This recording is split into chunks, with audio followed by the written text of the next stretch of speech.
സുവിശേഷ ദീപവുമായി അനേകം വൈദികരിത തളരാതെ മുന്നേറുന്നു. ഇത് എറണാകുളത്തുള്ള രാജഗിരി എഞ്ചിനീയറിംഗ് കോളേജിൽ മെക്കാനിക്കൽ എഞ്ചിനീയറിംഗ് വിഭാഗത്തിൽ അധ്യാപകനായി സേവനം ചെയ്യുന്ന ഫാദർ ജോയൽ പുള്ളോലിൽ CMI തൻ്റെ ദൈവവിളിയുടെ വഴികളും ആത്മീയ വീക്ഷണങ്ങളും ജോയലച്ചൻ നമ്മോട് പങ്കുവയ്ക്കുന്നു. ജോയലച്ച ശാലോം TV-യിലെ ജോഷു എന്ന ഈ പ്രോഗ്രാമിലെ അച്ഛനോടൊപ്പമുള്ള രണ്ടാമത്തെ എപ്പിസോഡിലേക്ക് സ്വാഗതം. ആദ്യ എപ്പിസോഡിൽ അച്ഛൻ പറഞ്ഞത് വളരെ ഹൃദ്യമായ പങ്കുവയ്ക്കലുകളായിരുന്നു. പ്രത്യേകിച്ച് തിരുവനന്തപുരത്ത് കോട്ടയംകാരാണെങ്കിലും മാതാപിതാക്കൾ പ്രത്യേകിച്ച് ഫാദറിൻ്റെ ഒരു ജോലി സംബന്ധമായി തിരുവനന്തപുരത്തെത്തി. അങ്ങനെ തിരുവനന്തപുരത്ത് ജനിച്ചു വളർന്ന് ലൂർദ് പള്ളി ഇടവകയിൽ ജനിച്ചു വളർന്ന് ലൂർദിൽ നിന്ന് അവിടെ ജനിച്ചു വളർന്ന് അവിടെ വളർന്ന ഒരാൾ ആദ്യമായി അച്ഛനാവുന്നത് ജോയലച്ചനാണ് എന്നുള്ളൊരു സന്തോഷമൊക്കെ അച്ഛൻ പറയുന്നുണ്ടായിരുന്നു. മാതാപിതാക്കൾ തീർച്ചയായിട്ടും വളരെ മക്കളെ പ്രാർത്ഥിപ്പിക്കുന്നതിലൊക്കെ അമ്മയുടെ ഒരു സ്ട്രിക്റ്റ് ആയിട്ടുള്ള അപ്രോച്ചും, പക്ഷെ മക്കൾക്ക് വലിയ സ്വാതന്ത്ര്യം കൊടുത്തുകൊണ്ട് മക്കളെ മുമ്പോട്ട് കൊണ്ടിരുന്ന അപ്പച്ചൻ്റെ ഒരു വളരെ ശാന്തമായപ്പോൾ ഇത് രണ്ടും കൂടെ ഒരു ബാലൻസിങ് ആയിട്ടുള്ളൊരു കുടുംബമാണ് അച്ഛനുണ്ടായിരുന്നതെന്നും നിങ്ങൾ ഒരു ചേച്ചിയും 2 ചേട്ടന്മാരും അങ്ങനെ 4 പേരൊരു ഒരു കുടുംബമാണെന്നും പിന്നീട് അച്ഛൻ്റെ ഉള്ളിൽ ഇടയ്ക്കൊക്കെ ഇങ്ങനെ ചില തോന്നലുകളൊക്കെ ഉണ്ടായിട്ടുണ്ടെങ്കിലും അച്ഛൻ 10ാം ക്ലാസ് കഴിഞ്ഞു, പിന്നെ ഡിഗ്രി പഠിച്ചു, എൻജിനീയറിങ്ങിന് പോയി. എൻജിനീയറിങ് കഴിഞ്ഞ് ഇരിക്കുന്ന സമയത്ത് കുറച്ചാൾ ജോലി ചെയ്തു. അത് കഴിഞ്ഞ് വീണ്ടും ഇങ്ങനെ ഇരിക്കുന്ന സമയത്താണ് മുംബൈയിലേക്ക് ഒരു ജോലിക്ക് വേണ്ടി കുറച്ച് ദിവസം പോകുന്നതൊക്കെ. ഈ സമയത്ത് അമ്മയുടെ 3 അനിയത്തിമാർ സിസ്റ്റർമാരുണ്ട്. അതിലൊരു സിസ്റ്റർ വിടാതെ ഇങ്ങനെ പുറകെ പിന്തുടരുന്നുണ്ടായിരുന്നു. സിസ്റ്ററിൻ്റെ പേരെന്തായിരുന്നു വെച്ചാൽ സിസ്റ്റർ പോളി MSJ, ധർമ്മഗിരി സഭാംഗമായ സിസ്റ്റർ പോളി MSJ.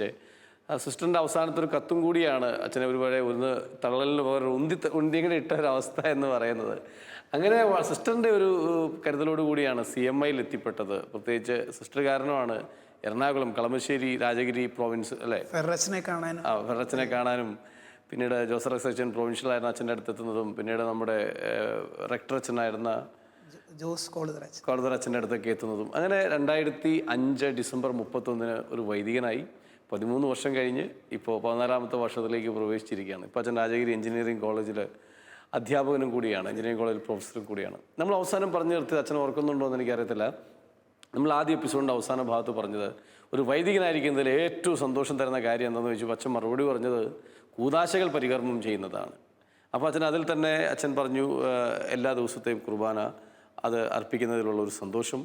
2 എപ്പോൾ ആര് ചോദിച്ചാലും കുമ്പസാരത്തിന് നോ പറയാതെ പക്ഷേ ഏറ്റവും കൂടുതൽ താല്പര്യത്തോടെ അച്ഛന് ചെയ്യാൻ പറ്റുന്ന ജീവിതത്തിലൊരു കാര്യം തന്നെ മറ്റുള്ളവരെ സഹായിക്കാൻ പറ്റുന്നൊരു കാര്യം എന്ന നിലയിൽ കുമ്പസാരമാണ് എന്ന് അച്ഛൻ പറയുകയുണ്ടായി. അപ്പോൾ ഞാൻ ഇത് ചേർത്ത് ചോദിക്കുന്നത് അച്ഛൻ്റെ ഒരു വലിയ പാസ്റ്ററൽ മൈൻഡ് ആണ്. ഞാൻ ആദ്യ എപ്പിസോഡ് അവസാനിപ്പിച്ചപ്പോൾ പറഞ്ഞിരുന്നു, എന്നെ ഒത്തിരി അതിശയിപ്പിച്ചിട്ടുണ്ട്. ഇത്രയും ഞാൻ ധാരാളം CMI സ്ഥാപനങ്ങളിലൊക്കെ പോയിട്ടുണ്ട്. CMI സ്ഥാപനങ്ങളുടെ ഉത്തരവാദിത്വം എന്ന് പറഞ്ഞാൽ അത്ര ഈസിയല്ല. കാരണം അത്ര സ്ട്രിക്റ്റായിട്ടും ഒരു വലിയ ഒരു ഡിസിപ്ലിനോടെയും ഒരു മനോഹരമായിട്ടാണ് വളരെ പ്രൊഫഷണലായിട്ടാണ് CMI സഭ ഇൻസ്റ്റിറ്റ്യൂഷൻസ് മാനേജ് ചെയ്യുന്നത്.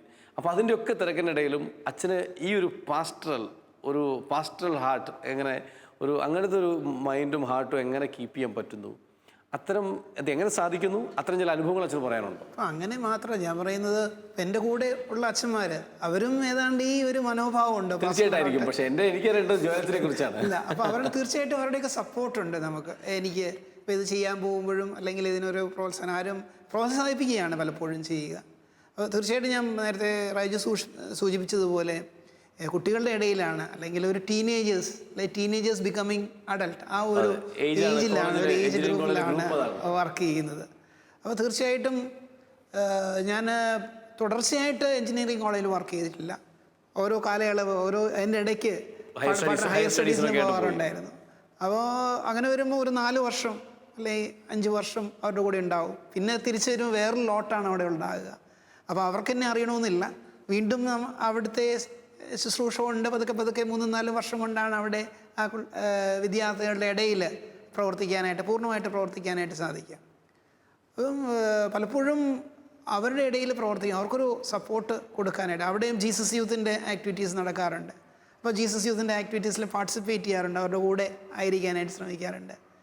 അപ്പോൾ നമ്മളുടെ ആ ഇൻട്രാക്ഷൻസ് കൊണ്ട് ചില കുട്ടികൾ നമ്മളുടെ അടുത്ത് ഷെയറിങ്സിനൊക്കെ വരാറുണ്ട്, കുമ്പസാരിക്കാൻ വരാറുണ്ട്. അപ്പം അങ്ങനെ വരുന്നവരെ വേണ്ട രീതിയിൽ ഗൈഡ് ചെയ്യാനായിട്ട്. പിന്നെ എനിക്ക് ഒരു അപ്രോച്ചബിലിറ്റി അവർക്ക് ഫീൽ ചെയ്യാറുണ്ട് ഇൻ കോഴ്സ് ഓഫ് ടൈം. ഇപ്പം വീണ്ടും രാജഗിരി വന്നിട്ട് അധികം ആയിട്ടില്ല, അപ്പോൾ ഇപ്പം പലർക്കും എന്നെ അറിയത്തില്ല. പക്ഷേ അറിഞ്ഞു കഴിയുമ്പോൾ they are free to approach me. ആ ഒരു അപ്രോച്ചബിലിറ്റി അവർക്കുണ്ടെന്നാണ് എനിക്ക് തോന്നുന്നത്. അപ്പോൾ അവരോട് ആ രീതിയിൽ സംസാരിക്കാനും ഇൻട്രാക്ട് ചെയ്യാനും ഞാൻ ഏറ്റവും കൂടുതൽ ഓർക്കുന്നത്, ഞാൻ 2006 മുതൽ 2008 വരെ അവിടെ ഉണ്ടായിരുന്നു. വീണ്ടും അവിടെ ഉണ്ടായിരുന്നത് 2010 മുതൽ 2014 വരെയാണ്. ഈ 2010 മുതൽ 2014 വരെയുള്ള കാലയളവിൽ ഒത്തിരി വിദ്യാർത്ഥികളുമായിട്ട് ഇടപെടാനായിട്ട്, പ്രത്യേകിച്ച് ഇപ്പോൾ അത് നാനാജാതി മതസ്ഥരായിട്ടുള്ളവരുണ്ട്, അവരുമായിട്ട് ഇൻട്രാക്ട് ചെയ്യാൻ കോളേജിലാണ് ഇൻട്രാക്ട് ചെയ്യാനായിട്ട്. അതുപോലെ തന്നെ അവിടെ ജീസസ് യൂത്ത് നല്ല രീതിയിൽ ഫങ്ഷൻ ചെയ്യുന്നുണ്ട്. അപ്പോൾ അതിൻ്റെ ജീസസ് യൂത്തിൽ പ്രവർത്തിക്കുന്ന വിദ്യാർത്ഥികളുമായിട്ട് ഇൻട്രാക്ട് ചെയ്യാനൊക്കെ ഒത്തിരി സാധിച്ചിട്ടുണ്ട്. അപ്പോൾ അവരുമായിട്ട് നല്ലൊരു അടുപ്പം സൂക്ഷിക്കാനായിട്ട് ഇന്നും അവർ ഫോൺ വിളിക്കാറുണ്ട്. എനിക്ക് തോന്നുന്നു ആദ്യത്തെ ബാച്ചിൽ ഞാൻ പഠിപ്പിച്ച ഒരു വിദ്യാർത്ഥി ഇന്ന് ജീസസ് യൂത്ത് നല്ലൊരു പൊസിഷനിലിരിക്കുന്ന വിദ്യാർത്ഥിയാണ്. അതുപോലെ തന്നെ നല്ല ഒരു സ്വകാര്യ കമ്പനിയിൽ നല്ലൊരു പദവിയിലിരിക്കുന്ന അലക്സി വല്ലപ്പോഴും ഒക്കെ വിളിക്കാറുണ്ട്. സുഖമാണോ അച്ഛാ, പ്രാർത്ഥിക്കണം എന്നൊക്കെ പറഞ്ഞ് വിളിക്കാറുണ്ട്. അതുപോലെ ഞാനും ഇടയ്ക്ക് വിളിക്കാറുണ്ട്. അപ്പം അങ്ങനെ ഒരു ബന്ധം മെയിൻറ്റെയിൻ ചെയ്യാൻ സാധിക്കുന്നുണ്ട്. കുറേ ആൾക്കാരെങ്കിലും ആയിട്ട് ബന്ധം മെയിൻറ്റെയിൻ ചെയ്യാനായിട്ട്, ആ റിലേഷൻഷിപ്പ് മെയിൻറ്റെയിൻ ചെയ്യാനും ഒക്കെ സാധിക്കുന്നുണ്ട്. അപ്പോൾ ഇതൊക്കെ പലപ്പോഴും ഇവരുടെയൊക്കെ സാന്നിധ്യം, അവരൊക്കെ വിളിക്കുന്നു എന്ന് തോന്നുമ്പോൾ ഇവർക്ക് എന്തെങ്കിലും നമുക്ക് കോൺട്രിബ്യൂട്ട് ചെയ്യാൻ പറ്റി, അതുകൊണ്ടാണ് നമ്മളെ സപ്പോർട്ട് ചെയ്യാനായിട്ട് നമ്മൾക്കിടയ്ക്ക് പ്രാർത്ഥനാ സഹായമൊക്കെ ചോദിച്ചുകൊണ്ട് വിളിക്കുന്നതൊക്കെ നമുക്ക് എനിക്ക് വളരെ സന്തോഷം തരുന്ന ഒരു കാര്യമാണ്. അപ്പോൾ ഇതൊരു തീർച്ചയായിട്ടും നമ്മൾ ഇതൊന്നും പ്രതീക്ഷിക്കാതെയാണ് ജോലി ചെയ്യേണ്ടതെന്ന് നമ്മളോട് പറയുമെങ്കിലും നമ്മളുടെ ഈ ജീവിതത്തിൽ, ഈ ഒരു സന്യാസ ജീവിതത്തിലും അതുപോലെ തന്നെ ആധ്യാത്മിക ജീവിതത്തിൽ ഒത്തിരി ഇതുപോലുള്ള സപ്പോർട്ട് ഒത്തിരി ഹെൽപ്പ് ചെയ്യുന്നുണ്ട്. വല്ലപ്പോഴൊക്കെ വിളിച്ച് നമ്മളൊന്ന് സുഖമാണോ അച്ഛാ, എങ്ങനെയൊക്കെ പോകുന്നു കാര്യങ്ങൾ എന്ന് ഒന്ന് കണ്ട് സംസാരിച്ചൊക്കെ പോകുമ്പോൾ അത് തീർച്ചയായിട്ടും ഒത്തിരി സപ്പോർട്ട് ചെയ്യുന്നുണ്ട്. തീർച്ചയായിട്ടും എൻ്റെ ഒരു ഫീൽ ഇതാണ്. ഞാൻ ഈ സന്യാസ സഭയിൽ വന്നതിന് ശേഷം എൻ്റെ മനസ്സിലേക്ക് കടന്നിരിക്കുന്ന പ്രധാനപ്പെട്ട ഒരു കാര്യം, ഒന്ന് സാക്ഷ്യത്തിൻ്റെ ഒരു ജീവിതം നയിക്കാനായിട്ട് സാധിക്കുകയാണ്. എന്നെ ടച്ച് ചെയ്തിരിക്കുന്ന ഒരു ദൈവവചനം എന്ന് ചോദിച്ചാൽ മത്തായിയുടെ സുവിശേഷം 5-ാം അധ്യായത്തിൽ നിന്നുള്ളതാണ്. അങ്ങനെ മനുഷ്യർ നിങ്ങളുടെ സൽപ്രവർത്തികൾ കണ്ട് സ്വർഗസ്നായ പിതാവിനെ മഹത്വപ്പെടുത്തേണ്ടതിന് നിങ്ങളുടെ വെളിച്ചം അവരുടെ മുമ്പിൽ പ്രകാശിക്കട്ടെ എന്നുള്ളതാണ്. അപ്പോൾ അതൊരു ടു ഗീവ് വിറ്റ്നസ് എന്നുള്ള ഒരു ഫീലിംഗാണ്. അപ്പോൾ എൻ്റെ മനസ്സിലുള്ളതും ഇത് തന്നെയാണ്. അപ്പം ഈശോയുമായിട്ടുള്ള ബന്ധത്തിൽ നമ്മൾ ആദ്യത്തെ ലെവലെന്ന് പറയുന്നത് നമ്മൾ ഈശോയെ അറിയുന്നുണ്ട്, പിന്നെ നമ്മൾ ഈശോയെ അനുഗമിക്കുന്നുണ്ട്. മൂന്നാമതാണ് ഈശോയെ അറിയുന്നുണ്ട്, അനുഗമിക്കുന്നുണ്ട്, പിന്നെ അനുഭവിക്കുന്നുണ്ട്. ആ ഒരു ലെവലിലേക്ക് വളരാനായിട്ടുള്ള ഒരു ശ്രമം എല്ലാവരുടെയും ജീവിതത്തിൽ, ഞാനും അത് പരിശ്രമിക്കുന്നുണ്ട്. ചില അവസരത്തിൽ നമ്മൾ തോന്നുന്നു ഈശോയെ അനുഭവിക്കാനായിട്ട് സാധിച്ചിട്ടുണ്ടെന്ന് തോന്നുന്നു. പക്ഷെ അത് ഓൺഗോയിങ് പ്രോസസ്സായിട്ടാണ് ഞാൻ മനസ്സിലാക്കുന്നത്. ഈ അനുഭവിക്കുന്ന വ്യക്തിക്ക് മാത്രമേ ഈശോയെ വേണ്ട രീതിയിൽ പങ്കുവയ്ക്കാനായിട്ട് സാധിക്കുള്ളൂ. ഈ പങ്കുവയ്ക്കുന്ന വ്യക്തികൾക്കാണ് ജീവിത സാക്ഷ്യം നൽകാനായിട്ട് സാധിക്കും. അപ്പോൾ എൻ്റെ മനസ്സിലുള്ള എൻ്റെ ഒരു ആഗ്രഹം ഇതാണ്, ഈ ഒരു ലെവലിലേക്ക് വളരുക എന്നുള്ളതാണ്. ഈശോയെ അറിഞ്ഞ് അനുഗമിച്ച് അനുഭവിച്ച് പങ്കുവെച്ച് ജീവിതസാക്ഷ്യം നൽകുന്ന ഒരു വ്യക്തിയാകാനുള്ള ഒരാഗ്രഹം എൻ്റെ ഇതിലുണ്ട്. അല്ല, അച്ഛൻ്റെ തീർച്ചയായിട്ടും ആഗ്രഹം മാത്രമല്ല, അച്ഛൻ അങ്ങനെ ഒരു അനുഭവത്തിൽ എത്തിയിട്ടുണ്ടെന്നാണ് ഞാൻ വിചാരിക്കുന്നത്. അച്ഛൻ പങ്കുവയ്ക്കുന്നുണ്ട്.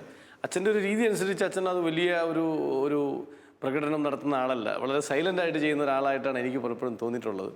ഞാൻ അച്ഛനെ തന്നെ അറിയാം, അച്ഛൻ അത് നോട്ടീസ് ചെയ്തിട്ടുണ്ടെന്ന് അറിയത്തില്ല. ഇപ്പോൾ എൻ്റെ അറിവിൽ തന്നെ മറ്റു പലരും കാണുമായിരിക്കും, രാജഗിരി എഞ്ചിനീയറിംഗ് കോളേജിൽ അച്ഛനുമായിട്ട്, പ്രത്യേകിച്ച് ജീസസ് യൂത്തിൻ്റെ പ്രാർത്ഥനാ ഗ്രൂപ്പുമായി ബന്ധപ്പെട്ട് അച്ഛനോട് ഇൻട്രാക്ട് ചെയ്തിരുന്ന 2 പേര് ഇപ്പോൾ വൈദിക പരിശീലനത്തിൻ്റെ, ഒരാൾ ഓൾറെഡി CMI സഭയിൽ തന്നെ വൈദിക പരിശീലനത്തിലാണ്, മറ്റൊരാൾ ഇപ്പോൾ അമേരിക്കയിൽ ജോലി ചെയ്യുന്നു. പക്ഷേ ഏതാനും മാസങ്ങൾക്കുള്ളിൽ ജീസസ് യൂത്തുമായി ബന്ധപ്പെട്ട ജീസസ് യൂത്തിൻ്റെ വൈദിക പരിശീലനത്തിലേക്ക് പ്രവേശിക്കാൻ പോവുക. അച്ഛന് തീർച്ചയായിട്ടും അല്ലേ, അവർ 2 പേരും അച്ഛൻ അറിയാം അല്ലേ? അറിയാവുന്നവരാണ്, 2 പേരെയും അറിയാവുന്നവരാണ്. പക്ഷേ ഏത് രീതിയിൽ എൻ്റെ സ്വാധീനം അവരിലുണ്ടായി തീർച്ചയായിട്ടും അച്ഛൻ. കാരണം ഞാൻ പറഞ്ഞത് അത് അവർ തന്നെ പറയുമായിരിക്കും. ഞാൻ പറഞ്ഞ അച്ഛൻ കാരണമാണ് എന്നല്ല ഞാൻ പറഞ്ഞത്, പക്ഷെ അച്ഛൻ്റെ സ്വാധീനവും അവരെ സഹായിച്ചിട്ടുണ്ട്. കാരണം അവർ 2 പേരും ഇത്തരം ഒരു കാര്യത്തിലേക്ക് വരുന്നതിൻ്റെ പ്രധാനപ്പെട്ട 2 അല്ലെങ്കിൽ 4 വർഷങ്ങൾ എന്ന് പറയുന്നത് അവരുടെ എഞ്ചിനീയറിംഗ് പഠന കാലഘട്ടം തന്നെയാണ്. ആ സമയത്ത് അവർ ജീസസ് യൂത്തുമായിട്ട് അസോസിയേറ്റ് ചെയ്തപ്പോൾ അവർ ഏറ്റവും കൂടുതൽ കണ്ടിട്ടുള്ള ഒരാളും ഇൻട്രാക്ട് ചെയ്തിട്ടുള്ള ഒരാളും വൈദികൻ എന്ന നിലയിൽ അത് അച്ഛൻ തന്നെയായിരിക്കും. അതിലൊരു സന്തോഷമുണ്ട്. കാര്യം ഇപ്പം CMI സഭ ഒരു എഞ്ചിനീയറിംഗ് കോളേജ് നടത്തുമ്പോൾ ഒരു വിമർശനം വരാറുണ്ട്, നിങ്ങൾ ഈ ക്വാളിറ്റി എഡ്യൂക്കേഷൻ കൊടുക്കുന്നുണ്ട്, പക്ഷേ സഭയ്ക്ക് വേണ്ടി എന്ത് ചെയ്യുന്നുണ്ട് എന്ന് പലപ്പോഴും പലരും ചോദിക്കാറുണ്ട്. പക്ഷെ ഇതൊക്കെ തന്നെയാണ് സഭയ്ക്ക് വേണ്ടി ചെയ്യുന്നത്. സഭയ്ക്ക് വേണ്ടി 2 വൈദികർ കോളേജിൽ പഠിച്ച 2 പേര് വൈദിക ജീവിതത്തിലേക്ക് വരുന്നു എന്ന് പറയുന്നത് ഒട്ടും സിമ്പിൾ കാര്യമല്ല. അപ്പോൾ അത് ഒത്തിരി സന്തോഷം തരുന്ന കാര്യമാണ്. ഈ വൈദികനായിട്ടുള്ള സിസ്റ്ററായിട്ടും പോയിട്ടുണ്ട്. SABS കോൺവെൻറ്റിൽ സിസ്റ്ററായിട്ട് ഒരു ജീസസ് യൂത്തിൽ പ്രവർത്തിച്ചൊരു കുട്ടിയുണ്ട് ഇപ്പം. അതുപോലെ തന്നെ എനിക്ക് തോന്നുന്നു ഇപ്പോൾ അതുപോലെ ഞാൻ ഒരു ഇടയ്ക്ക് ഒരു 4 വർഷം പഠനത്തിലായിരുന്നു. ഞാൻ NIT കാലിക്കറ്റിൽ ഒരു PhD പഠനത്തിന് വേണ്ടി പോയിരുന്നു. അപ്പോൾ അവിടെ എനിക്ക് കാണാൻ കഴിഞ്ഞു അവിടെ ജീസസ് യൂത്ത് നല്ല സ്ട്രോങ് ആയിട്ട്. അപ്പോൾ അവിടെ ചെന്നപ്പോൾ അവിടുത്തെ ജീസസ് യൂത്തുമായിട്ട് ഇൻട്രാക്ട് ചെയ്യാൻ സാധിച്ചു. പിന്നെ ഞാൻ മനസ്സിലാക്കുന്ന ആ ജീസസ് യൂത്ത് ഉണ്ടായിരുന്ന 4 പേര് വൈദികർ ആകാനായിട്ടുള്ള താല്പര്യത്തോടു കൂടി പോയി എന്നുള്ളതാണ്. അതായത് NIT അച്ഛൻ ഉണ്ടായിരുന്ന സമയത്ത് ഉണ്ടായിരുന്ന ജീസസ് യൂത്ത് പ്രേ ഗ്രൂപ്പിലെ 4 പേര് വൈദിക ജീവിതത്തിൽ പോയി, വൈദിക ജീവിതത്തിലാണ്. ഓക്കെ. എനിക്കതൊരു പുതിയ അനുഭവമാണ്. പക്ഷെ ഞാൻ പറയണത് അച്ഛൻ എന്തോ ഒരു സ്പെഷ്യൽ കേസ് ഉണ്ട്. ഞാൻ പറഞ്ഞില്ല അത് അച്ഛൻ അറിഞ്ഞോ അറിയാതെ സംതിങ് സ്പെഷ്യൽ. കാരണം അത് അത്ര ചെറിയ കാര്യമല്ലല്ലോ. പക്ഷെ ഞാൻ പറഞ്ഞു ഞാൻ എൻ്റെ ഒരു സന്യാസ ജീവിതത്തിലേക്ക് പ്രവേശിക്കാം അല്ലെങ്കിൽ ഒരു അച്ഛനാകണമെന്നുള്ള ആഗ്രഹത്തിൽ എനിക്ക് മോഡൽസിനെ ഒന്നും കിട്ടിയിട്ടില്ല. ആരും ഇങ്ങനെ ഈ മോഡൽസ് ഞാൻ പറഞ്ഞില്ല, ആ സാഹചര്യം ഞാൻ പറഞ്ഞു. പക്ഷേ ഇവരെ സ്വാധീനിതായിരിക്കും. അവർക്ക് ചിന്തിച്ച് ഒരു എഞ്ചിനീയറിംഗ് കഴിഞ്ഞുള്ള ഒരാൾക്കും അച്ഛനാകാം എന്നുള്ളൊരു എക്സാമ്പിളായിട്ട് വേണമെങ്കിൽ അവർ ചിലപ്പോൾ കണ്ടിട്ടുണ്ടാകാം. പക്ഷേ പ്രൊവിൻഷ്യലൊന്നും കേൾക്കണ്ട, അച്ഛനെ പിടിച്ച് വൊക്കേഷൻ പ്രൊമോട്ടർ ആക്കും. പക്ഷെ അങ്ങനെ ആവാതിരിക്കട്ടെ. കാരണം ഇപ്പോൾ ചെയ്യുന്ന രീതിയിൽ തന്നെ അച്ഛനിലൂടെ വൊക്കേഷൻസ് ഉണ്ടാവട്ടെ. കാരണം അച്ഛൻ്റെ ആ ഒരു പ്രൊഫഷണൽ ക്വാളിറ്റിയും പാസ്റ്ററൽ മൈൻഡും ഒന്നിക്കുന്നിടത്താണ് അച്ഛന് ഈസിലി അവരെ സ്വാധീനിക്കാൻ പറ്റുന്നത് എന്ന് തന്നെയാണ് ഞാനും വിചാരിക്കുന്നത്. തീർച്ചയായിട്ടും അച്ഛൻ മുമ്പ് സൂചിപ്പിച്ച പോലെ അലക്സിയെ പോലെയൊക്കെ ഉള്ള ധാരാളം ചെറുപ്പക്കാർ അച്ഛൻ്റെ ഒരു ബന്ധങ്ങളിലും സ്വാധീനത്തിലൊക്കെ ഇന്ന് വലിയ ഒരു സെക്കുലർ വേൾഡിൽ, പ്രത്യേകിച്ച് ഈ ഒരു IT മേഖലയിലൊക്കെ ജോലി ചെയ്തുകൊണ്ട് തന്നെ ലോകത്തിൻ്റെ സുവിശേഷവൽക്കരണത്തിന് വലിയ പങ്കുവയ്ക്കുന്ന ആളുകളാണ്. തീർച്ചയായിട്ടും സന്തോഷം അച്ഛൻ. ഞാൻ മറ്റൊരു കാര്യം, അച്ഛൻ ആദ്യത്തെ എപ്പിസോഡിൽ മുഴുവൻ പറഞ്ഞിരുന്നത് ദൈവപരിപാലനയെക്കുറിച്ച് ഒരു പ്രധാനമായിട്ട് അച്ഛൻ്റെ ഇതിലുണ്ട് വാക്കുകളിലും. മുമ്പ് അച്ഛൻ പറഞ്ഞ് അവർക്കൊരു അപ്രോച്ചബിലിറ്റി, അത് അവരുടെ അപ്രോച്ചബിലിറ്റി അല്ലല്ലോ, അച്ഛൻ്റെ അപ്രോച്ചബിലിറ്റി എന്ന് പറയുന്ന നല്ല ഗുണം കൊണ്ട് it's easy for them to approach you. അതാണ് സത്യം. അപ്പോൾ അങ്ങനത്തെ ഒരു അപ്രോച്ചബിലിറ്റി ഉണ്ടാകുന്ന ഒരു കാര്യം, ദൈവപരിപാലനയുടെ കാര്യം, ഇതൊക്കെ പരസ്പരം ബന്ധമുണ്ടെന്ന് ഞാൻ വിചാരിക്കുന്നു അച്ഛൻ്റെ ജീവിതത്തിൽ. അച്ഛന് ഈ ദൈവപരിപാലന എന്ന് പറയുമ്പോൾ അങ്ങനെയുള്ള ഏതെങ്കിലും ഒരു കാര്യം അച്ഛന് പറയാൻ തോന്നുന്നുണ്ടോ ജീവിതത്തിൽ? ഞാൻ പറഞ്ഞില്ലേ, ഞാൻ എൻ്റെ വൊക്കേഷനെ കുറിച്ച് കാണുന്നത് ഓരോ ഡേ ബൈ ഡേ റിവീലിംഗ് ആയിട്ട്.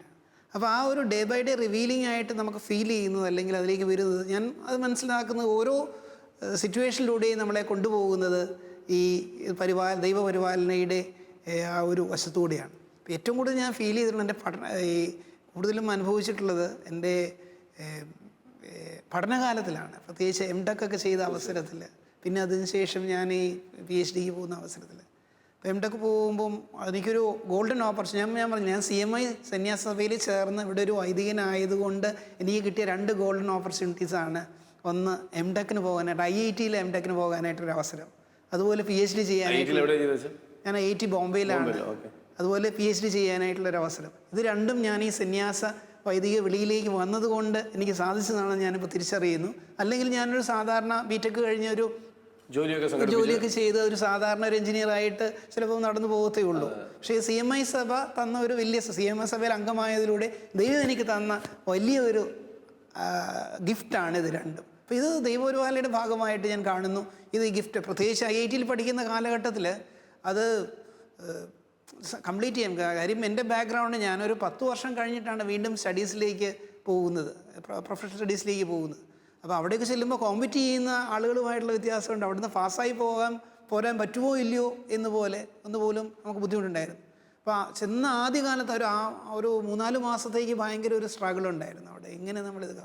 അപ്പോൾ അവിടെയുള്ളൊരു ചേട്ടത്തി എന്നോട് ഇങ്ങനെ പറഞ്ഞിട്ടുണ്ട്, അച്ഛനോട് എന്തെങ്കിലും പറയാനോ എന്തെങ്കിലും ഒരു മനസ്സിൻ്റെ ഒരു ആശ്വാസം കിട്ടട്ടെ എന്ന് വിചാരിച്ച് ഞങ്ങൾ അച്ഛൻ്റെ അടുത്ത് വരുമ്പോഴത്തേക്കിനും അച്ഛൻ്റെ മുഖം ആകപ്പാടെ ഒരു ബുദ്ധിമുട്ടായിട്ടിരിക്കുന്ന കാണുന്നുണ്ട്. ഞങ്ങൾക്കൊന്നും പറയാൻ പറ്റിയില്ല ആ കാലഘട്ടത്തിൽ നിന്നൊരു കാര്യം, അത്രയ്ക്കൊരു ടെൻഷൻ ഉണ്ടായിരുന്നു. അതുപോലെ തന്നെ അവിടെ പ്രോജക്റ്റ് ചെയ്ത അവസരത്തിലും ഞാൻ ചെയ്തിട്ടില്ലാത്തൊരു മേഖലയിൽ പ്രോജക്റ്റ് ചെയ്യാനായിട്ടാണ് എൻ്റെ ഗൈഡ് എന്നോട് ആവശ്യപ്പെട്ടത്. എന്തായിരുന്നു അച്ഛൻ്റെ? ഞാൻ എനർജി സിസ്റ്റംസിലാണ്. അതും ഞാൻ പറഞ്ഞു, ഞാൻ സാധാരണ ഒരു അൽമായനായിരുന്ന അവസരത്തിൽ എൻ്റെ മനസ്സിലുണ്ടായിരുന്ന ആഗ്രഹമാണ് എനർജി മാനേജ്മെൻറ്റ്. അതേ കാര്യത്തിൽ തന്നെ ഒരു ഹയർ സ്റ്റഡീസ് നടത്താനായിട്ട് എനിക്ക് അവസരം കിട്ടി. അപ്പോൾ അവിടെ പ്രോജക്റ്റ് ചെയ്ത അവസരത്തിൽ ഞാനൊരു ട്രാൻസ്ഫോർമേഷൻ ഏജിലാണ് എഞ്ചിനീയറിംഗ് ഒക്കെ പഠിക്കുന്നത്. ആ സമയത്ത് കോളേജിലാകപ്പാടെ ഞങ്ങളുടെ ഡിപ്പാർട്ട്മെൻറ്റ് ഉണ്ടായിരുന്നത് 2-3 കമ്പ്യൂട്ടേഴ്സ് ഉണ്ടായിരുന്നു. അപ്പോൾ കമ്പ്യൂട്ടർ മേഖലയിൽ വലിയ പ്രാമുഖ്യം എനിക്ക് ഉണ്ടായിരുന്നില്ല. പക്ഷേ ഇവിടെ ചെന്ന് കഴിഞ്ഞപ്പം ആ മേഖലയിൽ ചെയ്യാനാണ് എൻ്റെ ഗൈഡ് എന്നോട് പറഞ്ഞത്. അപ്പോൾ ഈ പ്രോഗ്രാംസൊക്കെ എഴുതിയിട്ട് അത് കണ്ടിന്യൂ ചെയ്യാൻ പറ്റാതെ രാത്രി ഒത്തിരി നേരം ഇരുന്ന് കരഞ്ഞിട്ടുണ്ട്. അപ്പോൾ നമുക്ക് വിളിക്കാൻ പറ്റുന്ന ഒരേ ആളെന്ന് പറഞ്ഞ് ഈശോ എന്നെ കൈവിടില്ലേ എന്ന് പറഞ്ഞ് പ്രാർത്ഥിക്കാനേ പറ്റുന്നുള്ളൂ. പലപ്പോഴും നമ്മൾ രാത്രിയിൽ രാത്രി ഇനി നാളെ സാറിനെ എങ്ങനെ പോയി കാണുന്നതെന്ന് വിചാരിച്ച് നമ്മളിങ്ങനെ കരഞ്ഞിട്ടുണ്ട് ശരിക്കും. ആ സമയത്ത് കരഞ്ഞ് പ്രാർത്ഥിച്ചപ്പോൾ നമുക്ക് കിട്ടുന്ന ഇൻഡ്യൂഷൻസ് അത് ഉപയോഗിച്ചിട്ടാണ് പലപ്പോഴും ഈ പ്രോഗ്രാംസ് കംപ്ലീറ്റ് ചെയ്യാനായിട്ട് പറ്റുന്നത്. അത് ഞാൻ എപ്പോഴും എൻ്റെ ഈ വിദ്യാഭ്യാസ അവസരത്തിൽ എന്നെ സ്വാധീനിച്ചിട്ടിരിക്കുന്ന ഒരിതാണ്. അതുപോലെ അതിന് ശേഷം എല്ലാവരും പറഞ്ഞു PhD കഴിഞ്ഞിട്ടേ ഇനിയും കോളേജിൽ തിരിച്ചു വരാവുള്ളൂ, MTech ഒക്കെ കഴിഞ്ഞല്ലോ, PhD ഇതിനോട് ചേർന്ന്. ഞാൻ പറഞ്ഞു 2 വർഷം എന്നെ കർത്താവ് ഇതിലേക്ക് വിട്ടു, ഇനി ഞാൻ കർത്താവിന് വേണ്ടി ഞാൻ കുറച്ച് ജോലി ചെയ്തോട്ടെ, കുട്ടികളുടെ ഇടയിൽ കുറച്ച് ആയിക്കോട്ടെ എന്ന് പറഞ്ഞ് അവരുടെ ശുശ്രൂഷ ചെയ്യുന്ന കാലയളവ് ഒരു 4 വർഷം ശുശ്രൂഷ ചെയ്ത് കഴിഞ്ഞപ്പോഴാണ് ഇത് PhDക്ക് പോകാനായിട്ടുള്ള ഒരവസ്ഥ. അത് ഞാൻ പുറകെ പോയിട്ടൊന്നുമില്ല, അവിടെ എല്ലാം ഒരു കർത്താവിൻ്റെ ഒരു പരിപാലന അനുഭവിക്കാനായിട്ട്. ഇനി ഏറ്റവും വലിയൊരു പരിപാലനം, ഞാൻ ഈ PhDക്ക് പോകുന്ന അവസരത്തിൽ NIT കാലിക്കറ്റിലാണ് പോയത്. അപ്പോൾ കുർബാന ചെല്ലാനായിട്ട് ഞാൻ ചെന്ന് അവിടെ കാലുകുത്തി ആ ദിവസം തന്നെ ഇടവപ്പള്ളി അതിനോട് ചേർന്ന് ഒരു പള്ളി അവിടെ വഞ്ചരിക്കപ്പെടുകയാണ്. അപ്പം അവിടെ താമരശ്ശേരി രൂപതയുടെ ഇഞ്ചിയാനിക്കൽ പിതാവ് അവിടെ വന്ന് ഞാനും അവിടെ ചെന്നു. അപ്പോൾ പിതാവിന് പരിചയമില്ലാത്തൊരു അച്ഛനെ കണ്ട് ആദ്യം എൻ്റെ അടുത്ത് വന്നാണ് സംസാരിച്ചത്. ഞാൻ പറഞ്ഞു ഞാനിവിടെ പഠനത്തിനായിട്ട് വന്നതാണ്. അപ്പോൾ അച്ഛനും പിതാവിനും സന്തോഷമായി. ഞാൻ പിതാവിനെ വിളിച്ചു, എനിക്ക് എല്ലാ ദിവസവും ഇവിടെ ഒന്ന് കുർബാന ചെല്ലാനുള്ളൊരു അവസരം തരണമെന്ന്. പിതാവ് അപ്പം തന്നെ അനുവദിച്ചു. പിന്നെ ഞാൻ അവിടെ ഉണ്ടായിരുന്ന എല്ലാ ദിവസവും വൈകുന്നേരമാണ് അവിടെ കുർബാന, വൈകുന്നേരം കുർബാനയ്ക്ക് ചെല്ലിയിരുന്നത് ഞാനാണ്. അപ്പോൾ അത് അവിടെ ഉണ്ടായിരുന്ന വികാരിച്ചന്മാർക്കൊരു സഹായമായിരുന്നു. അപ്പോൾ അവർക്ക് വേറെ ഉത്തരവാദിത്തങ്ങളുണ്ടായിരുന്നു. അപ്പം വൈകുന്നേരം എവിടെയെങ്കിലും പോയാൽ ഓടി വരാനായിട്ട് പലപ്പോഴും അവർക്ക് സാധിക്കാത്ത അവസരങ്ങളുണ്ടായിരുന്നു. പക്ഷേ എൻ്റെ സാന്നിധ്യം അവർക്ക് സന്തോഷമുണ്ടായിരുന്നു. അപ്പോൾ അവിടുത്തെ ആൾക്കാർ പറയായിരുന്നു, ഞാനവിടെ 4 വർഷം ഉണ്ടായിരുന്നു, ഞങ്ങളുടെ അപ്പോൾ വികാരിച്ചനാണോ എന്നല്ല, വികാരിച്ചനല്ലേ അതോ വികാരിച്ചനാണ്. അപ്പോൾ ആ ഒരു തലത്തിലായിരുന്നു കാര്യം. വികാരിച്ചന്മാർ 4 പേര് അവിടെ നിന്ന് സ്ഥലം മാറിപ്പോയി ഞാനവിടെ ഉണ്ടായിരുന്ന സമയത്ത്. ഞങ്ങൾക്ക് പെർമനൻ്റ് ആയിട്ടൊരു അച്ഛനേ ഉള്ളൂ, അത് ജോയലച്ചനാണെന്ന് അവർ പറയുമായിരുന്നു പലപ്പോഴും. അപ്പോൾ അത് എനിക്ക് ഈ ഇടവകയിൽ പ്രവർത്തിക്കാനായിട്ട് കിട്ടിയ വലിയൊരു അവസരമായിട്ട് ഞാൻ മനസ്സിലാക്കുന്നു. അച്ഛൻ അത് പറയുമ്പോൾ അച്ഛന് അത് ഉള്ളിൽ അതിൻ്റെ ഒരു വലിപ്പം മനസ്സിലായെന്ന് എനിക്കറിയത്തില്ല. പക്ഷേ അച്ഛൻ പറഞ്ഞ ഒരു കാര്യം തീർച്ചയായിട്ടും ദൈവപരിപാലനയൊക്കെ അങ്ങേയറ്റം പ്രധാനപ്പെട്ടതാണ് എന്ന് സംബന്ധിച്ചുകൊണ്ട് തന്നെ ഞാൻ പറയുന്നത്, ഓരോ ദിവസവും കഴിയുന്തോറും അച്ഛനായതിനു ശേഷവും ഓരോ ദിവസം കഴിയുന്നവരും ഇന്നും എൻ്റെ ദൈവവിളിയെക്കുറിച്ച് കൂടുതൽ റിവീലിംഗ് ആണ് എന്നൊരു വാക്കാണ് അച്ഛൻ ഉപയോഗിച്ചത്. ചിലപ്പോഴെങ്കിലും വൈദിക ജീവിതത്തിൽ പറ്റിപ്പോകുന്നൊരു അപകടം അച്ഛനായി കഴിയുമ്പോൾ, ഇത്രയും വർഷത്തെ പരിശീലനം കാത്തിരിപ്പൊക്കെ കഴിഞ്ഞിട്ട് അച്ഛനായി കഴിയുമ്പോൾ എല്ലാം കഴിഞ്ഞ്, പരിശീലനം കഴിഞ്ഞ് എല്ലാം തീർന്ന് എത്തിക്കഴിഞ്ഞ് എന്ന് വിചാരിക്കുന്ന ഒരു സാഹചര്യം ചിലപ്പോഴെങ്കിലും ഒരു അപകടമായ ഒരു പ്രവണത ഉണ്ടോ എന്ന് എനിക്ക് തോന്നിയിട്ടുണ്ട്. എൻ്റെ തോന്നലാവാം. പക്ഷേ ഇവിടെ അച്ഛൻ അതിന് വളരെ വിരുദ്ധമായ ഒരു കാര്യമാണ് പറയുന്നത്, വ്യത്യസ്തമായ കാര്യം. അതാണ് സത്യം. അതാണ് തീർച്ചയായിട്ടും എല്ലാ വൈദികരുടെയും, ഇത് അച്ഛൻ്റെ മാത്രമല്ല എല്ലാ വൈദികരുടെ ജീവിതത്തെക്കുറിച്ചും സഭ കാണുന്ന കാഴ്ചപ്പാട് തീർച്ചയായിട്ടും ഇത് തന്നെയാണ് എന്ന് സംശയമില്ല. പക്ഷെ അത് അച്ഛൻ സ്വന്തം ജീവിതത്തിൽ ഇത്ര ബോധ്യത്തോടെ പറയുമ്പോൾ കേൾക്കുമേറെ സന്തോഷമുണ്ട് അച്ഛൻ. പലപ്പോഴും ആണ്, അതായത് ഞാൻ പറഞ്ഞു, ഞാനിപ്പം വിദ്യാർത്ഥിയായിരുന്നു അവിടെ ആയിരുന്ന സമയത്ത് സഭ നിഷ്കർഷിക്കുന്നത് പോലെ വേണ്ട രീതിയിൽ ആ പ്രാർത്ഥനകളൊന്നും ചെല്ലാനായിട്ട് എനിക്ക് പലപ്പോഴും സാധിക്കാതെ വന്നിട്ടുണ്ട്. അന്ന് എൻ്റെ ഏക ആശ്രയം എന്ന് പറഞ്ഞാൽ വിശുദ്ധ കുർബാനയിൽ പൂർണ്ണമായിട്ട് പങ്കെടുക്കുക. പിന്നെ എൻ്റെ അനുഭവം ഇതാണ്, ദൈവസാന്നിധ്യ അനുഭവത്തിൽ എന്നെ സംബന്ധിച്ചിടത്തോളം പ്രാർത്ഥന എന്ന് പറയുന്നത് ഇതാണ്. ഇപ്പോൾ ഒത്തിരി നേരം പ്രാർത്ഥിക്കേണ്ട ആവശ്യമുണ്ട്, അതിൽ സാധിക്കാത്തതിൽ എനിക്ക് സങ്കടമുണ്ട്. പക്ഷേ എന്നാലും ഓരോ കാര്യം ചെയ്യുമ്പോഴും ദൈവസാന്നിധ്യ അവബോധത്തോടു കൂടി ചെയ്യുക. ഇപ്പം എൻ്റെ മനസ്സിലുള്ള ഒരു പ്രിൻസിപ്പിൾ എന്ന് പറഞ്ഞാൽ ദൈവസാന്നിധ്യ അവബോധത്തിൽ കാര്യങ്ങൾ ചെയ്യാനായിട്ട് ശ്രമിക്കുക. അങ്ങനെ ചെയ്യുമ്പോൾ നമ്മൾ എന്ത് കാര്യം ചെയ്താലും എൻ്റെ പൂർണ്ണതയിൽ ചെയ്യാനായിട്ട് സാധിക്കും. ഇപ്പം ഞാനൊരു സഹോദരനുമായിട്ട് സംസാരിക്കുമ്പോൾ, ഇൻട്രാക്ട് ചെയ്യുമ്പോൾ ആ സഹോദരൻ എൻ്റെ സംസാരം ആ പുള്ളിക്ക് ബുദ്ധിമുട്ടുണ്ടാകരുത് എന്ന് ആകണമെങ്കിൽ ദൈവസാന്നിധ്യ അവബോധത്തോടു കൂടി ഞാൻ സംസാരിച്ചാൽ അത് തീർച്ചയായിട്ടും അങ്ങനെയായിരിക്കാം. ചില സാഹചര്യങ്ങൾ നമുക്ക് ബുദ്ധിമുട്ടാവും. ഇത് ഞാനിത് പറഞ്ഞാലും ചില സാഹചര്യങ്ങളിൽ ചിലപ്പോൾ ഞാൻ മറന്നു, എൻ്റെ ഭാഗത്ത് വീഴ്ച വന്നിട്ടില്ല എന്ന് ഞാൻ പറയുന്നില്ല, വന്നു പോകാറുണ്ട്. എന്നാലും എപ്പോഴും ഈ ദൈവസാന്നിധ്യ അവബോധത്തിൽ മറ്റുള്ളവരുമായിട്ട് ഞാൻ ഷെയർ ചെയ്യാറുള്ള കാര്യം ഇതാണ്, ദൈവസാന്നിധ്യ അവബോധത്തിൽ ജീവിക്കുന്ന വ്യക്തികളായിട്ട് തീരാനായിട്ട് സാധിക്കും. അങ്ങനെ വരുമ്പോൾ നമ്മുടെ ഇൻട്രാക്ഷൻസ് എന്ന് പറഞ്ഞാൽ, ഞാൻ കാണുന്ന ഇൻട്രാക്ഷൻസ് എന്ന് പറഞ്ഞാൽ ഒരു ദൈവവുമായിട്ടുള്ള ഇൻട്രാക്ഷൻ, നമ്മൾ മനുഷ്യരുമായിട്ടുള്ളൊരു ഇൻട്രാക്ഷൻ, നമ്മുടെ വ്യക്തിപരം എനിക്ക് എന്നോട് തന്നെയുള്ള ഇൻട്രാക്ഷൻ. ഈ ഇൻട്രാക്ഷൻ ഈ 3 ഇൻട്രാക്ഷൻസ് വളരെ പ്രധാനപ്പെട്ടതാണ്. ഇതാണ് നമ്മുടെ ബന്ധങ്ങളെന്ന് പറയുന്നത്. ഈ ഇൻട്രാക്ഷൻസിൽ ഈ ബന്ധങ്ങളിൽ കുറവുകൾ ഉണ്ടാകാതിരുന്നാൽ നമുക്ക് സന്തോഷത്തോടുകൂടെ നമ്മുടെ ജീവിതത്തെ മുൻപോട്ട് കൊണ്ടുപോകാൻ സാധിക്കുമെന്ന് അച്ഛൻ പറയുമ്പോൾ തന്നെ എന്തൊരു മനോഹരമാണ്. കാരണം അച്ഛന് എങ്ങനെയാണ്, ഞാനൊരു ചോദ്യം പോലും മനസ്സിൽ കരുതി വെച്ചിരുന്നത്, എങ്ങനെയാണ് ഇത്രയും ശാന്തമായിട്ട് എല്ലാത്തിനെയും അപ്രോച്ച് ചെയ്യാൻ പറ്റുന്നത്, ആളുകളെ അപ്രോച്ച് ചെയ്യാൻ പറ്റുന്നത്, അല്ലെങ്കിൽ ആളുകൾക്ക് അച്ഛനെ. പക്ഷെ അതിൻ്റെ ഉത്തരം വളരെ ഭംഗിയായിട്ട് അച്ഛൻ പറഞ്ഞു. എന്ത് രസമായിട്ടുള്ള ഉത്തരമാണ് അച്ഛൻ. കാരണം നമ്മൾ ഒരാളോട് സംസാരിക്കുമ്പോൾ പോലും, ഒരാളോട് ഇൻട്രാക്ട് ചെയ്യുമ്പോൾ പോലും ഒരാളോടൊരു മാർഗ്ഗനിർദ്ദേശം നൽകുമ്പോൾ പോലും ഇപ്പോൾ ഒരു തീർച്ചയായിട്ടും എഞ്ചിനീയറിംഗ് കോളേജിലൊക്കെ ആകുമ്പോൾ കുട്ടികളോടൊക്കെ അങ്ങനത്തെ ഗൈഡൻസ് ഒക്കെ കൊടുക്കേണ്ടി വരുമല്ലോ.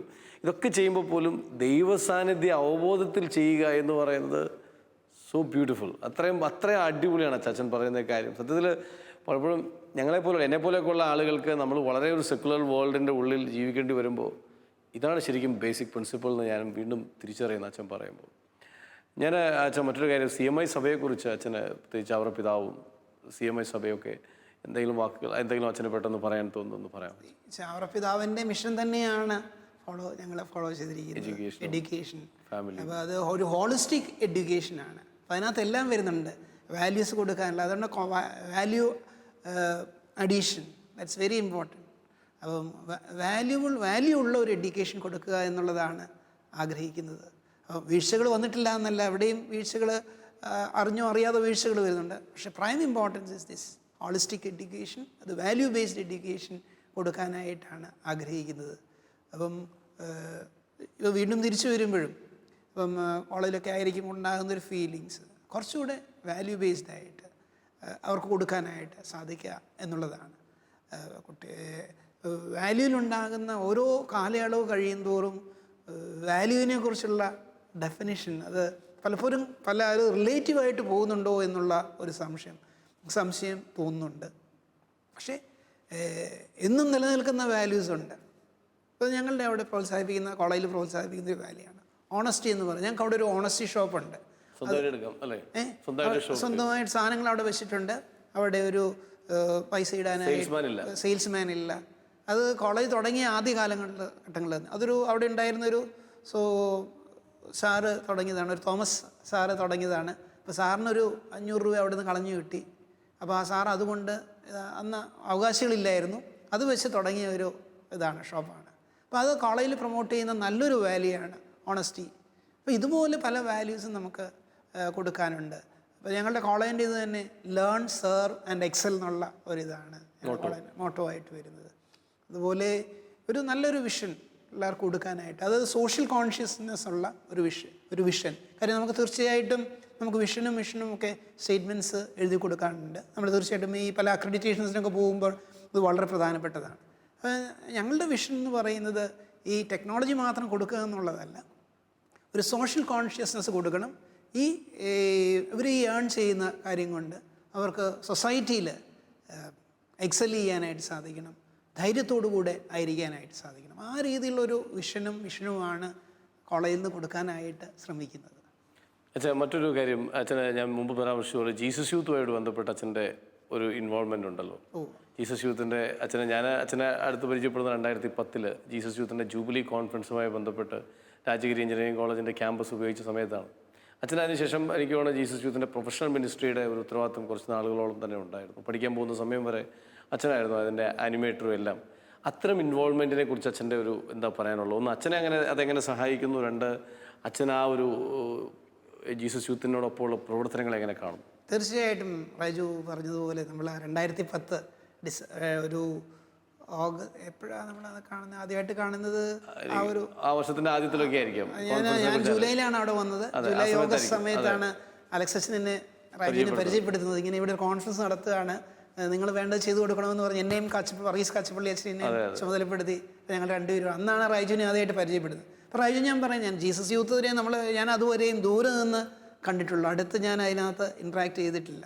അപ്പം ഈ കോൺഫറൻസിനോടനുബന്ധിച്ചിട്ടാണ് ജീസസ് യൂത്തിലെ പല വ്യക്തികളുമായിട്ട് ഇൻട്രാക്ട് ചെയ്യുന്നത്. അപ്പോൾ ആ ഒരു പീരീഡ്, ഒരു 3 മാസം നിങ്ങൾ ഏതാണ്ട് അവിടെ കംപ്ലീറ്റ് ആയിട്ട് ജീസസ് യൂത്തുകാർ അവിടെ ഉണ്ടായിരുന്നു. അപ്പോൾ ഓരോ വ്യക്തികളെയും ഇൻട്രാക്ട് ചെയ്യാനായിട്ട് ഇപ്പം മനോജ് സണ്ണി ഉൾപ്പെടെയുള്ള വ്യക്തികളെ കാണാനും, അതുപോലെ അതിൻ്റെ എൽഡേഴ്സായിട്ടുള്ള പാസ്റ്റേഴ്സായിട്ടുള്ളവരെ കാണാനും പാസ്റ്റേഴ്സിനെയൊക്കെ കാണാനും ഒക്കെ ആയിട്ടൊരു അവസരം കിട്ടി. അപ്പോൾ അതിനോട് ഒരു സന്തത സഹചാരിയായിട്ട് ജീസസിനോടൊപ്പം ചേരാനായിട്ട് അന്നാണ് അവസരം കിട്ടിയത്.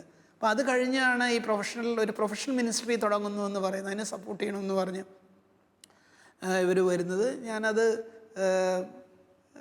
ഞാനിവിടെ നിന്നുകൊണ്ട് ചെയ്യാമെന്ന് പറഞ്ഞു, അവരോടൊപ്പം ചേരുന്നു. അപ്പോൾ അത് ഒത്തിരി കാര്യം ഇങ്ങനെയൊരു ഞാൻ പറഞ്ഞില്ലേ, നേരത്തെ പറഞ്ഞു, ആരെങ്കിലുമൊക്കെ നമ്മളെ സപ്പോർട്ട് ചെയ്യാനുണ്ട്, നമുക്ക് വേണ്ടി പ്രാർത്ഥിക്കാനുണ്ട് എന്നൊക്കെയുള്ളൊരു ഫീലിംഗ് ഉണ്ടാകുമ്പോഴാണ് ആ മിനിസ്ട്രി കൂടുതൽ ഊർജ്ജസ്വലതയോടുകൂടി ചെയ്യാനായിട്ട് സാധിക്കുക.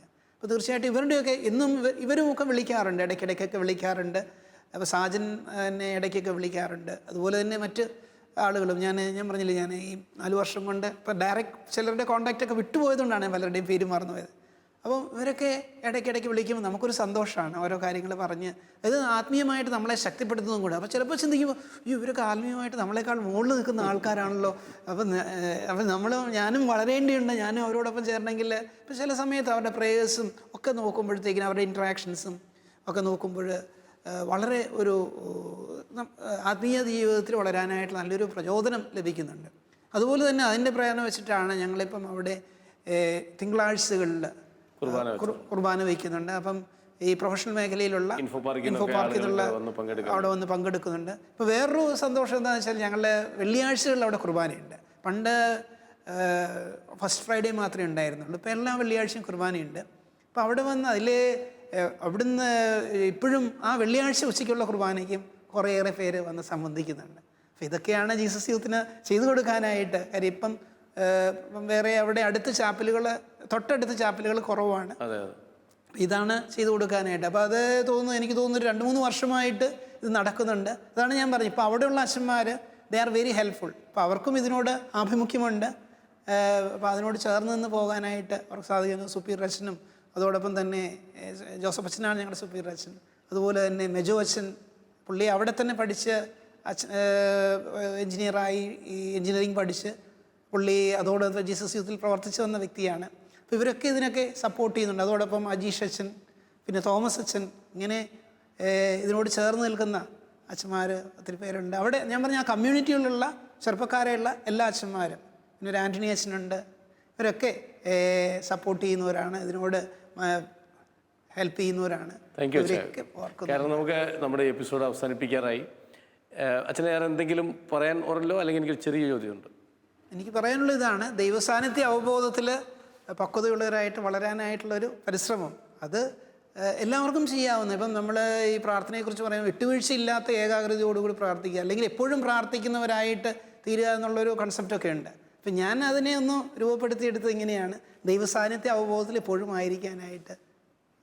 ഞാൻ ചോദിക്കാൻ വന്ന ചോദ്യവും ഒരുപക്ഷെ ഇത് തന്നെയായിരിക്കും ചിലപ്പോൾ അച്ഛൻ്റെ ഉത്തരം, എനിക്കറിയത്തില്ല. ഞാൻ അവസാനമായിട്ട് ചോദിക്കാൻ വന്ന, ജോയലച്ഛന് വേണ്ടി നമ്മുടെ പ്രേക്ഷകർ